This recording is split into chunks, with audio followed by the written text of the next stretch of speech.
Igor Lipsitz, ekonom terkemuka Rusia, mengatakan kepada Reuters bahwa Kremlin telah memberikan gambaran positif mengenai perekonomian negaranya.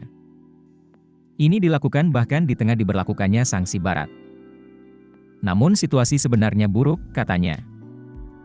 Dia menambahkan, pernyataan resmi yang menggembirakan mengenai perekonomian Rusia bukanlah ukuran yang baik mengenai kinerja perekonomian Rusia. Pasalnya, pihak berwenang Rusia hanya berusaha membuat Kremlin senang. Komentar Lipsitz menyoroti perekonomian Rusia yang tampaknya tangguh pada masa perang.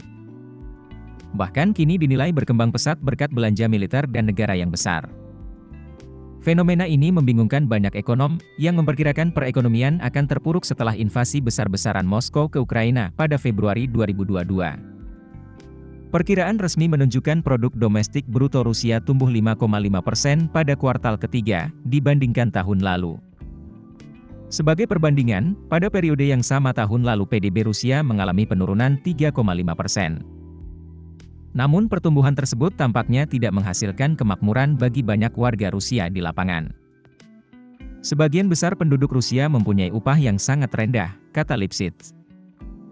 Hal ini juga tidak membantu jika Bank Sentral Rusia menaikkan suku bunga utamanya menjadi 15% untuk menopang melemahnya rubel. Informasi saja, rubel telah merosot 16% terhadap dolar tahun ini. Sementara itu, inflasi di Rusia mencapai 11,9% pada tahun lalu dan diperkirakan mencapai 7,0% hingga 7,5% pada tahun ini. Lipsitz mengatakan sekitar 20 juta orang di Rusia, atau 14% dari populasi, berada di ambang atau sudah berada dalam kemiskinan. Statistik resmi menunjukkan bahwa 15,7 juta orang di Rusia hidup di bawah garis kemiskinan dengan penghasilan 14.184 rubel, atau 162 US dollar per bulan, pada kuartal kedua tahun ini. Lipsitz mengatakan kepada Reuters bahwa ia memperkirakan akan terjadi stagnasi ekonomi dan kemerosotan serius setelah pemilihan presiden negara itu pada bulan Maret. Pemimpin petahana, Vladimir Putin, diperkirakan akan memenangkan pemilu. Rusia mengakui bahwa perekonomiannya berada di ambang kehancuran pada tahun lalu.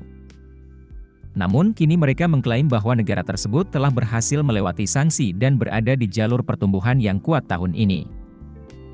Di sisi lain, terdapat proyeksi dari para ekonom mengingat masih adanya pembatasan terhadap perekonomiannya. Ada ancaman penurunan ekonomi, kami benar-benar harus memobilisasi semua sumber daya dan kekuatan internal untuk mencegah keruntuhan ini. Demikian kata juru bicara Kremlin Dmitry Peskov, kepada kantor berita Rusia TASS, pada hari Minggu seperti yang dilansir dari Business Insider.